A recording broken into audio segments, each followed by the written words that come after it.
नमस्कार, आप देख रहे हैं यू न्यूज यूपी और मैं हूं राहुल सिंह। यूपी गुनाह में गुनाह की एक और सच्ची सनसनीखेज खबर लेकर मैं आपके सामने हाजिर हूं। यूपी की आज जो खबर है यह है यूपी के हमीरपुर जिले की, जहां पर एक बीजेपी नेता ने बड़ी ही बेदर्दी से अपनी पत्नी को लोहे की रॉड से पीट पीट कर मौत के घाट उतार दिया। पति ने जब इस हत्याकांड की वारदात को अंजाम दिया तो उस वक्त उनका 2 साल का बेटा वहीं पर मौजूद था। जरा सहना बेटा चीख चीख कर रो रहा था, लेकिन पिता के हाथ नहीं रुक रहे थे। वो पिता जो है अपनी पत्नी पर लोहे की रॉड जो है बरसाता जा रहा था। उस दौरान कमरे में उड़ रहे थे खून के ऐसे छिट्टे, जिससे पति जो है वो पूरी तरीके से सन चुका था। इस दौरान पत्नी की बेदर्दी से हत्या करने के बाद जो है पति घर से कमरे से बाहर निकलता है, कमरे के अंदर दरवाजा बंद कर देता है और उस गेट के बाहर बैठ जाता है। इस दौरान रोता बिलखता बच्चा जो है मम्मी की लाश से चिपट जाता है, वो भी खून से सन जाता है। वो बार बार मम्मी को उठाने की कोशिश करता है, लेकिन उसके हाथ सिर्फ मांस के लोथड़े ही आते हैं। इस दिल दहला देने वाले हत्याकांड की खबर जो है खुद पति जो है अपने रिश्तेदारों, अपने भाइयों को देता है, फोन करता है उन्हें और बताता है कि मैंने अपनी पत्नी को मौत के घाट उतार दिया है।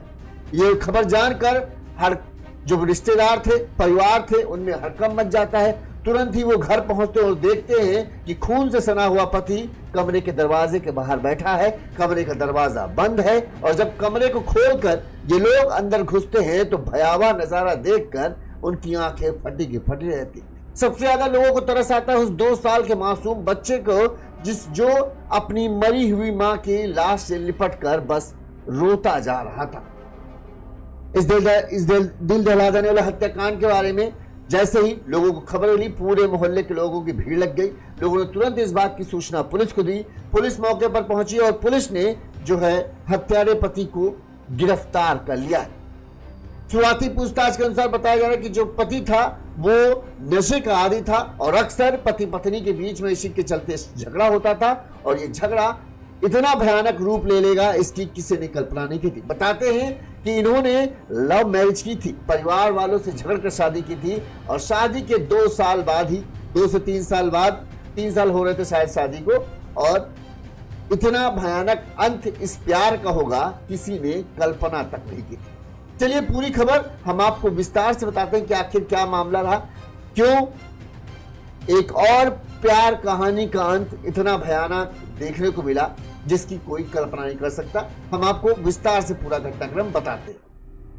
ये जो घटना है यह हमीरपुर जिला के मौदहा थाना क्षेत्र के कमरिया गांव के रहने वाले भाजपा के अल्पसंख्यक मोर्चा के पूर्व मंडल अध्यक्ष जो हैं मोइनुद्दीन, जिनकी उम्र करीब है 26 साल। इन्होंने 3 साल पहले मौदहा कस्बे के रहने वाली 22 साल की रोशनी से जो है लव मैरिज की थी।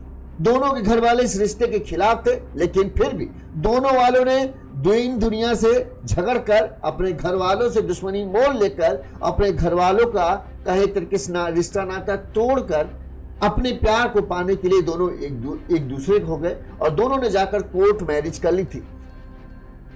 सब कुछ इनके बीच ठीक ठाक चल रहा था। इनके 2 साल का एक बेटा था जिसका नाम बड़े ही प्यार से दोनों ने मिलकर असद रखा था। पड़ोसियों ने बताया कि रविवार सुबह 6 बजे मोइनुद्दीन के घर से चीखने चिल्लाने की आवाज आ रही थी। किसी ने कोई ध्यान नहीं दिया क्योंकि अक्सर जो है पति पत्नी के बीच में झगड़ा और मारपीट होता रहता था। लोगों को लगा ये रोज का ही झगड़ा टंटा है और ये पति पत्नी भी झगड़ा करेंगे और कुछ देर बाद सब कुछ ठीक हो जाएगा। लिहाजा लोगों ने इस बात के ऊपर ध्यान नहीं दिया कि ये झगड़ा कितना भयावह रूप ले चुका है। इसके दौरान कुछ देर बाद जो है मोइनुद्दीन ने अपने भाइयों को फोन करके बताया कि उन्होंने अपनी पत्नी रोशनी की हत्या कर दी। भाइयों को पहले तो यकीन नहीं हुआ कि जिस भाई ने जिस लड़की से शादी करने के लिए हम सबसे झगड़ा तक कर लिया, पिता माता से भी झगड़ा किया, उनकी मर्जी की परवाह किए बगैर उसके साथ लव मैरिज की और लव मैरिज में 3 साल बाद ही अपनी ही पत्नी की हत्या की बात भाई कह रहा, तो उन्हें लगा कि भाई ऐसे कह रहा। लेकिन उन्होंने जब देखा कि सीरियस बोल रहा है तो तुरंत भागे भाई जो है मोइनुद्दीन के घर पहुंचे। यहां पर देखा तो मोइनुद्दीन जो है कि कमरे के बाहर खून से सना हुआ बैठा हुआ है, दरवाजा कमरे का बंद है। भाइयों ने खून से सने भाई को देखा तो उन्हें लगा मामला कुछ गड़बड़ है, लिहाजा तुरंत ही उन्होंने इस बात की सूचना पुलिस को दी। पुलिस की टीम मौके पर पहुंची और सबसे पहले पुलिस ने मोइनुद्दीन को हिरासत में लिया। इसके बाद कमरे का जैसे ही दरवाजा खोला तो लोगों की आंखें फटी की फटिक रह गई। कमरे से बच्चे की रोने की आवाज आ रही थी, तो कमरे के अंदर जैसे घुसे तो पहले तो वो बच्चा फूट फूट कर रोता हुआ दिखा। बच्चा जिस तरह से दिखा सबकी आंखें नम हो गई। बच्चा अपनी मरी हुई लाश, मां की लाश से चिपटा हुआ था और रोए जा रहा था। एक तरीके से कहें वो भी खून से सन चुका था। कमरे के अंदर खून से लथपथ शव पर जो है, बेड पर जो है रोशनी की लाश पड़ी थी। उसके सिर का आधा हिस्सा बुरी तरह से पिचक गया था। मासूम जो बच्चा असद है वो अपनी मां के शव से लिपट कर रो रहा था।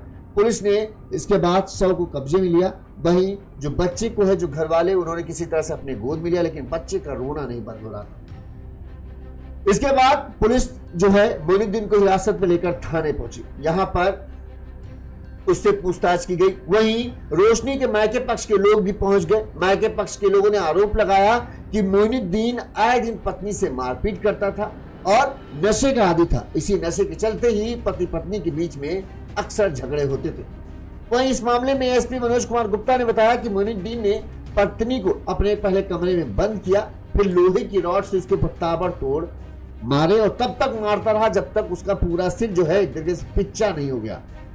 पुलिस ने मोइनुद्दीन को हिरासत में ले लिया है और उससे पूछताछ कर हत्या की असल वजह जानने की कोशिश की जा रही है। इसके अलावा अन्य सबूत इकट्ठा किए जा रहे हैं। परिजनों से और आस पड़ोस के लोगों से भी पुलिस पूछताछ कर रही कि कहीं कोई और इसमें मामला तो नहीं है जिसके चलते इस हत्या की आंट की वारदात को अंजाम देगा।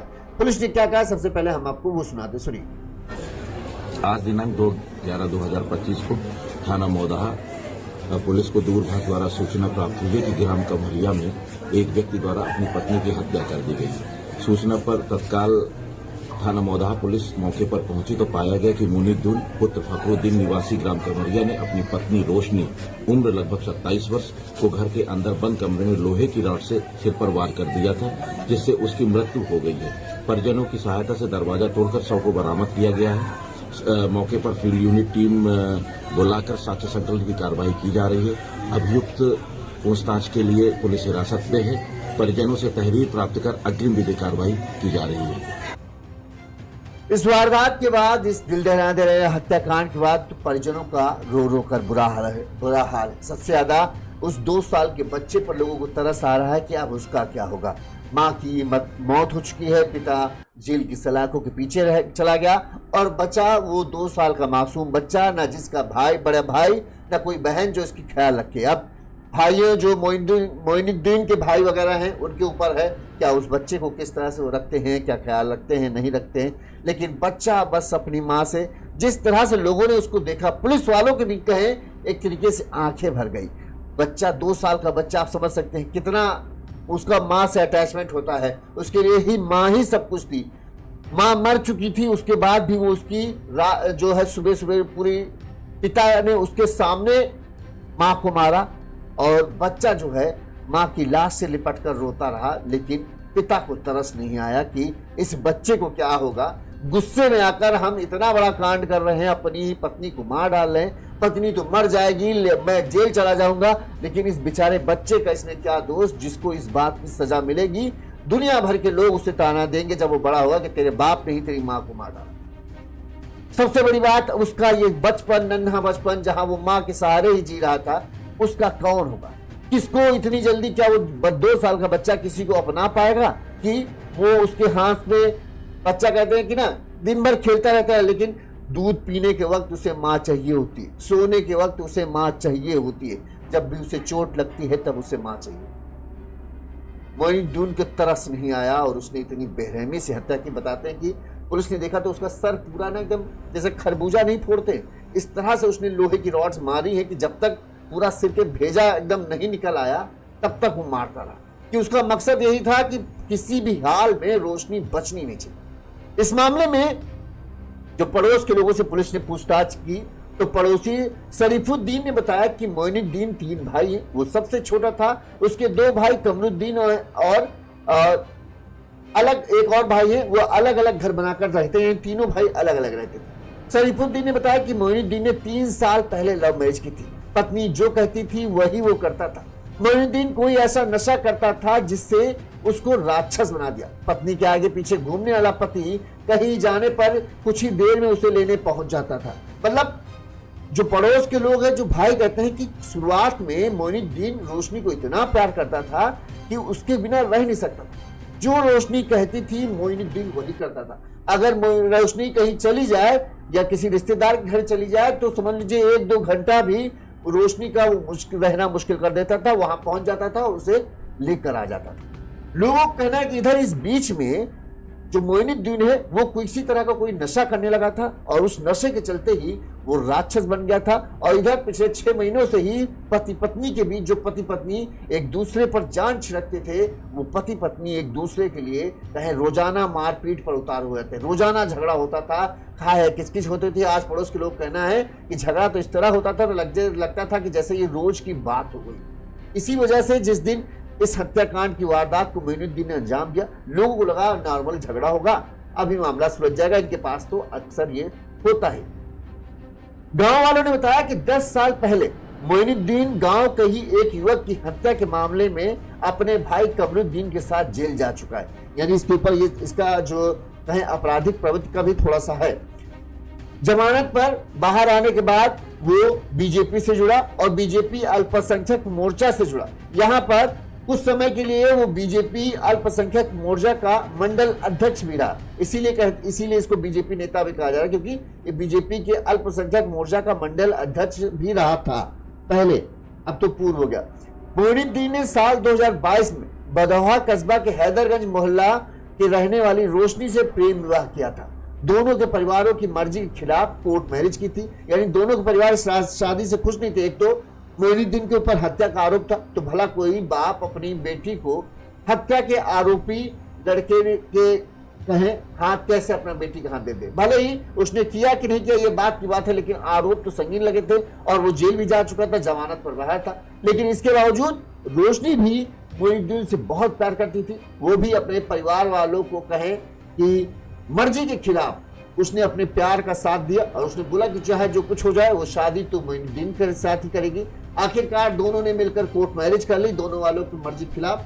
फिर अपनी एक छोटी सी गृहस्थी बनाई, छोटा सा परिवार बनाया और सब हंसी खुशी रह रहे थे। लोग तो कहते थे, मोइनुद्दीन को चिढ़ाते भी थे कि जोरू का गुलाम है, जो पत्नी कहती है वही मोइनुद्दीन करता है। लेकिन पिछले 6 महीनों से किसी नशे की लत की वजह से जो मोइनुद्दीन का मिजाज एकदम बदल गया। जो पत्नी के इधर उधर घूमता रहता था वो मोइनुद्दीन अब पत्नी से छोटी छोटी बातों के लिए रोज झगड़ा करता था।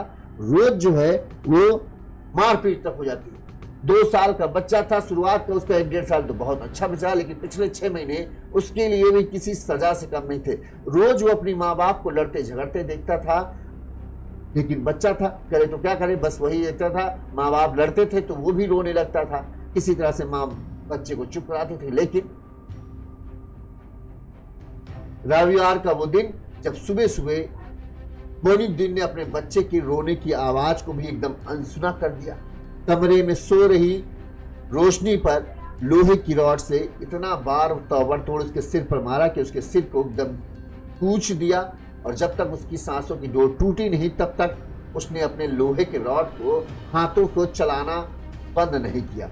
इस दौरान बच्चा रोता रहा, वहीं बगल में खड़ा रहा, फूट फूट कर रो रहा था। लेकिन मोइनुद्दीन ने तो जैसे लग रहा था उसके ऊपर राक्षस सवार हो, किसी की उसने परवाह नहीं की और अपने बेटे के सामने, 2 साल के बेटे के सामने उसकी मां को मार डाला। इसके बाद हत्या करने के बाद सोचिए इसके ऊपर कितनी हैवानियत शामिल थी। कमरा बाहर से बंद कर देता है और कमरे के दरवाजे पर खुद बैठ जाता है। 2 साल का बच्चा कमरे के अंदर रो रहा था, लेकिन उसे तरस नहीं आया कि बाप था बच्चे को चुप करा ले। बच्चा बेचारा रोता रोता माँ की लाश से लिपट गया और थोड़ी देर तक वहीं लिपटा रहा और फुसफुसाता रहा कि माँ उसे शायद तसल्ली दे, माँ शायद उसे अपने सीने से चिपका ले। लेकिन माँ कैसे करती, माँ की तो मौत हो चुकी। जब भाई वगैरह पहुंचते हैं, जब ये इनको फोन करके बोलता है कि मैंने ऐसा अपनी पत्नी के साथ किया, तब घर वाले जब पहुंचते हैं वो देखते हैं कि कमरा बंद है बाहर से, अंदर तो बच्चे की रोने की आवाज। जब खोल कर देखते हैं तो वो कहे ना ऐसा दर्दनाक मंजर, एक लाश के साथ एक 2 साल का बच्चा लिपटा हुआ है और रो रहा है। इसी तरह से बच्चे को मां की लाश से छुड़ाया जाता है, तब कहीं जाकर पुलिस जो है मां की लाश को कब्जे में लेकर पोस्टमार्टम दे रही है। इससे बड़ी हैवानियत क्या हो सकती है? शायद जो लोग कह रहे ना कि पता नहीं उसके ऊपर नशा करने के बाद कौन सा शैतान सवार हो जाता था कि वो सबसे झगड़ा करने को लगता है, तो वही कुछ ऐसा था। पड़ोसी ने बताया कि मोइनुद्दीन नशे का आदी हो गया था और अक्सर कोई नशा सूखा नशा करता था, जिसकी वजह से वो पति पत्नी के बीच में झगड़ा होता था। कई बार उसने पत्नी को घर से निकाल दिया था, लेकिन बाद में खुद ही माफी मांगकर वापस ले आता था। हो सकता है कि शनिवार देर रात दोनों के बीच किसी बात को लेकर विवाद हुआ और गुस्से में मोइनुद्दीन ने पत्नी को कमरे में बंद कर लोहे की रॉड से पीट पीट कर मार डाला और उसके बाद जब उसकी हत्या हो गई तब वो कमरे के बाहर बैठ गया। उसे एहसास हुआ होगा कि उसने अपनी सबसे कीमती, सबसे प्यारी चीज को ही खुद ही अपने हाथों से तोड़ डाला। इसीलिए उसी सदमे में वो कहीं भागा नहीं, कमरे के दरवाजे के बाहर बैठ गया। खुद ही अपने भाइयों को फोन करता है कि भाई ऐसा ऐसा हो गया है, मैंने अपनी पत्नी को मार डाला। पहले भाई भी लगा ये मजाक कर रहा है, इतनी अपनी पत्नी को इतना प्यार करता था कि दुनिया जहां से वो लड़ने को तैयार था, उसी पत्नी को इसने कैसे मार डाला। लेकिन जब लोग पहुंचते हैं, जो नजारा देखते हैं, वो खौफनाक मंजर देखकर उनकी भी आंखें फटी की फटी रह जाती। पुलिस ने मोइनुद्दीन को हिरासत में ले लिया है, उससे पूछताछ जारी है, लेकिन सबको यही लग रहा है कि नशे की वजह से और झगड़े की वजह से ही जब झगड़ा होता होगा तो मोइनुद्दीन शायद नशे में एकदम झल्ला गया होगा कि जब ये देखो रोज कनकन कनकन करती है, जब भी आओ घर, सुबह हो रात हो, तो इसी शायद गुस्से में भर गया और गुस्से में उसने क्या किया उसको एहसास तब हुआ जब उसने अपनी पत्नी को मार डाला। अगर वो जानबूझकर कोई प्लानिंग ना करता तो शायद वो हत्या के बाद वहां रुकता ना। उसे अफसोस हुआ कि हाँ उसने बहुत बड़ा काम कर दिया और इस अफसोस की शायद सजा यही कि जेल में उसे जाना पड़ेगा। शायद इसी वजह से, इसी अफसोस, इसी पछतावे की वजह से वो कहीं भागा नहीं, वो उसी कमरे के दरवाजे के पास बैठा रहा। उसने अपने भाइयों को भी फोन किया कि मैंने ऐसा ऐसा कर दिया है। उसके भाई भी आते हैं, सोचते हैं कि मदद करें, लेकिन वो कहीं नहीं हिलता, वो वहीं खून से सना हुआ बैठा रहता है। पुलिस आती है, उसे हिरासत में लेकर जाती है और कमरे के अंदर जो था वो तो आंखों को दहरा देने वाला ही था। बहरहाल अभी तक तो शुरुआती कारण यही लग रहा है। क्या कहीं झगड़े की वजह कोई और कारण भी हो सकता है? ऐसा तो नहीं लग रहा है, क्योंकि दोनों एक दूसरे से बहुत प्यार करते थे। लेकिन एक बार फिर एक और प्रेम कहानी का इतना खौफनाक अंत हुआ जिसकी कोई कल्पना नहीं कर सकती। इस खबर पर आपकी क्या राय है, हमें कमेंट करके जरूर बताइएगा। इसी तरह से गुनाह की तमाम बड़ी खबरें हम आप तक पहुंचाते रहेंगे। देखते रहिए यूनिज़ यूपी। चैनल को लाइक और सब्सक्राइब जरूर कर लीजिएगा। साथ ही अगर आप हमें आर्थिक तौर पर मदद करना चाहते हैं तो हमारा फोन पे नंबर स्क्रीन पर फ्लैश हो रहा है, आप अपनी सामर्थ्य अनुसार हमें आर्थिक तौर पर मदद भेज सकते हैं। नमस्कार। चैनल को लाइक और सब्सक्राइब कीजिए। सतर्क रहें, सावधान रहें और अपना ख्याल रखें। नमस्कार।